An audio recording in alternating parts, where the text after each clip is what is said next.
broke off. Well, it's been a little while since the last time I grabbed my video camera on a bike ride.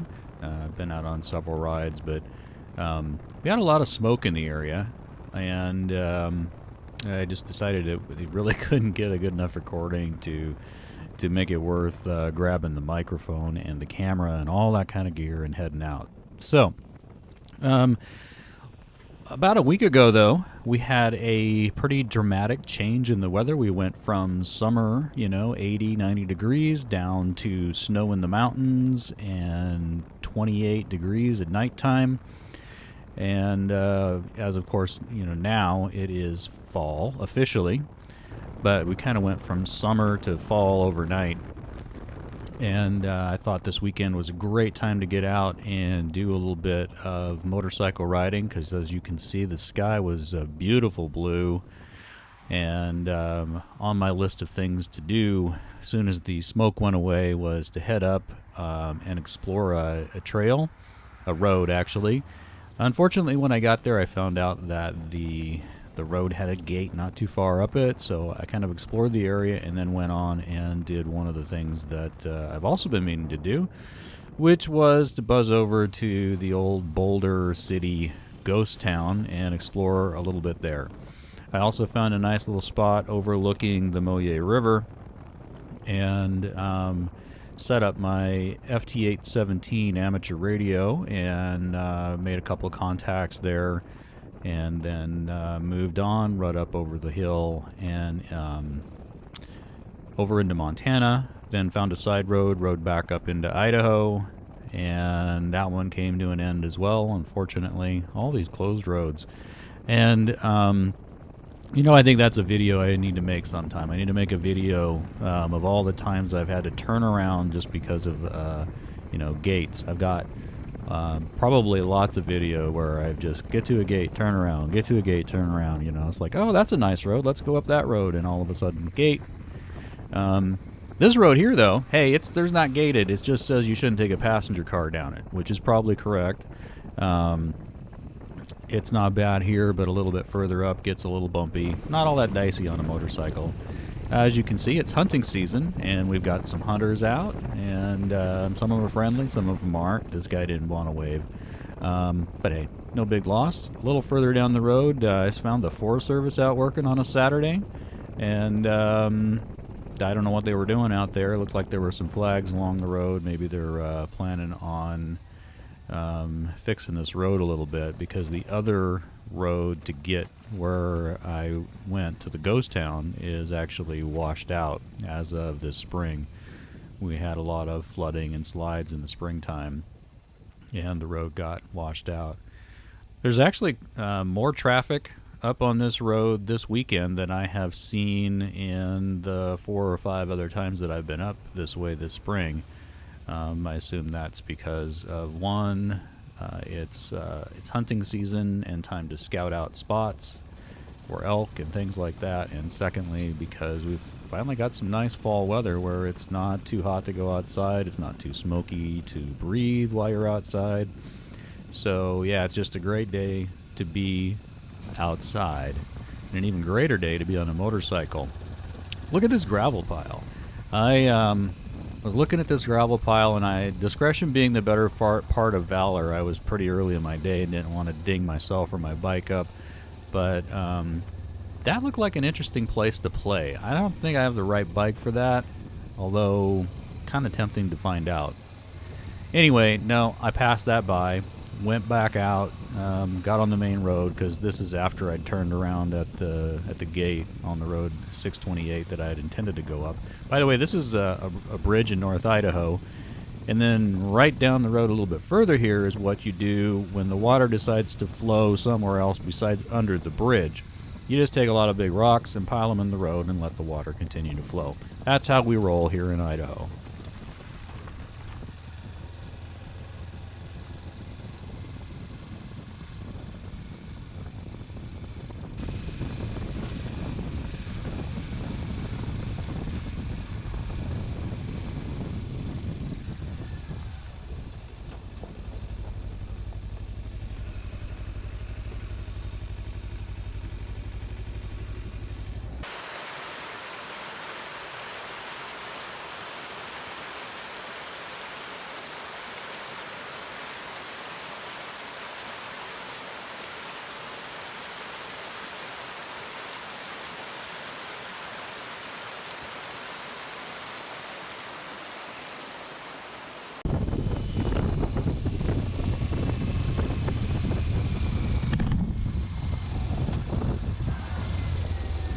So this is another place where our road is washed out, and you obviously can't get through there with a passenger car, but hey, bicycles and motorcycles are fair game.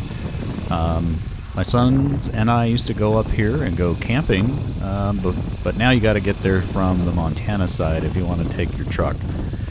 However, as you'll see in a moment, there's a fairly nice little path here that, as long as you have a little bit of nerve, you can just buzz right down. This is Boulder Creek, and it's very pretty. There's a nice campsite. Well, actually, there's about 5 nice campsites just on the other side of this little washout. I seriously doubt the Forest Service has any intention of fixing this based on the amount of activity that I've seen, which is too bad. It's much more convenient not to have to drive an hour and a half to get to the other side of this little washout, but that is the way it is. And in the meantime, you can walk it or ride it and just head on over to the other side of the washout and then up to the old Boulder City Ghost Town and Cemetery, which at one time I'm told was quite a booming little town. Now, as you can see, probably not a whole lot of traffic up here, given that I'm not sure how long that tree's been there, but it's definitely looks like it's been there at least since the last rain, and that's bared out by the fact that I didn't find any other cars on this road.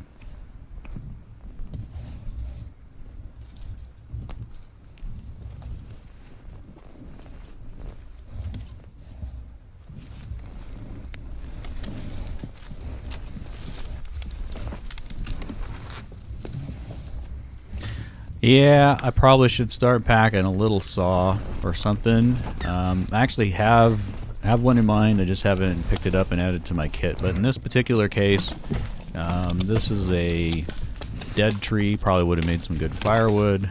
Wasn't all that hard to move out of the way. But look, I got dirt on my brand new jacket. Isn't that tragic?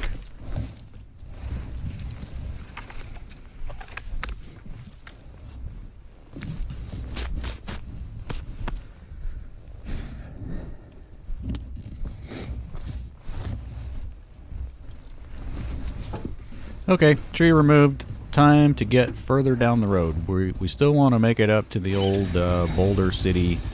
I think it was a schoolhouse. That's the way I remember being told. Hard to say though. I haven't found it written anywhere. Anyway, I'm going to ride up there, take a quick look, and then head on down the road a little bit further and find a nice spot where I can overlook the Millier River Valley and set my radio up on a stump and see if I can make any contacts.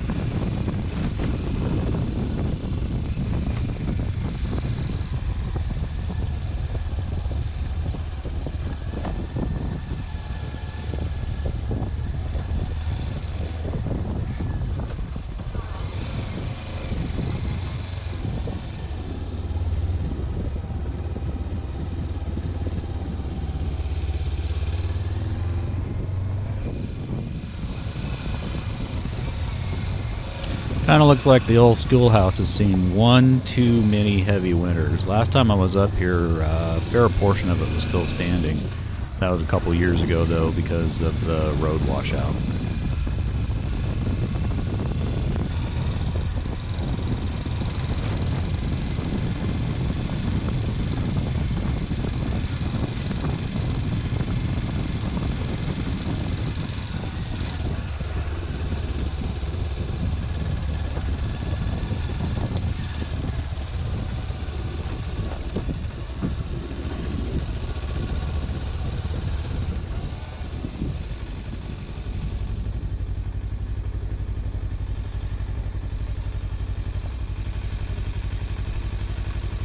Right down below here is the old Leona Bridge. You can't, obviously drive across the bridge. It was one of those plank bridges, and all those boards were burned. There's also quite a few berms across the road, so riding on a four-wheeler motorcycle down there is not advisable. It's not a bad hike, though. We did it a few Father's Days ago, back when both my boys were still home. And it was a great little hike. Probably took half an hour, 45 minutes. Went down there and took some photographs, goofed around, watched a couple of trains go by. Highly recommended. Very large feed antenna broke off. 75 feet of it broke off, and it fell into the dish, and of course put some holes in the bottom of the dish. There's a reference calibration antenna on a hillside away from the big dish, a 12-meter antenna for calibration, and that was destroyed. And parts of the catwalk were blown off, and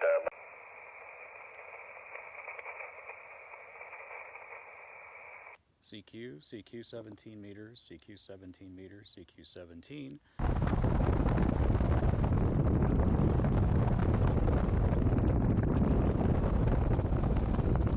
So it was fun bringing my radio with me, and yeah, I guess, you know, 5 watts is what the little FT817 puts out. If you're patient, that's enough power to make some contacts on single sideband. Oh, I found a spot here that I wanted to take a picture, so I decided I'd turn around. That's what's happening here in the video right now. But anyway, back to the radios.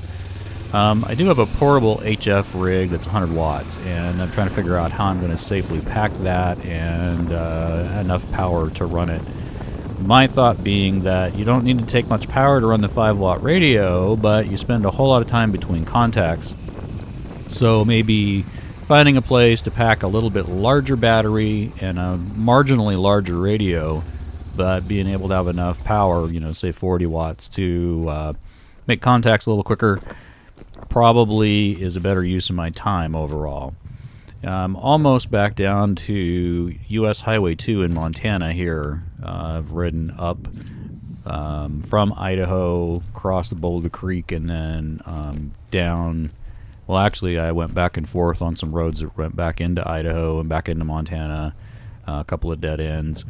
Anyway, this looked like a nice overview there. There was some nice sunshine, and decided to take a couple of pictures before I moved on.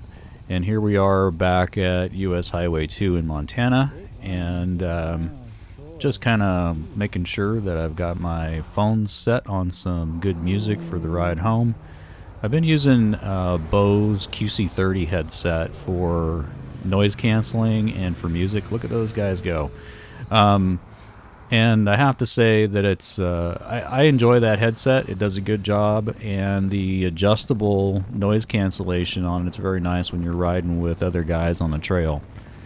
It allows you to be able to adjust the amount of outside noise that you can hear, which means that if you're to buzz up on somebody, you know, want to have a short conversation, you don't necessarily have to stop, pull your helmet off, take the earplugs out before you can have a conversation. Anyway, I think that's about it for this ride. I think probably the next video I put together is going to be an updated review. I'm up over 3,500 miles, maybe close to 4,000 miles on this bike, and I've added a lot of things that I thought were deficient: new tires, skid plate, engine guard, some 12-volt outlets, stuff like that.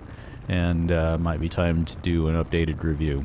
Anyway, I hope you enjoyed this. Thanks for hanging in there. Catch you later.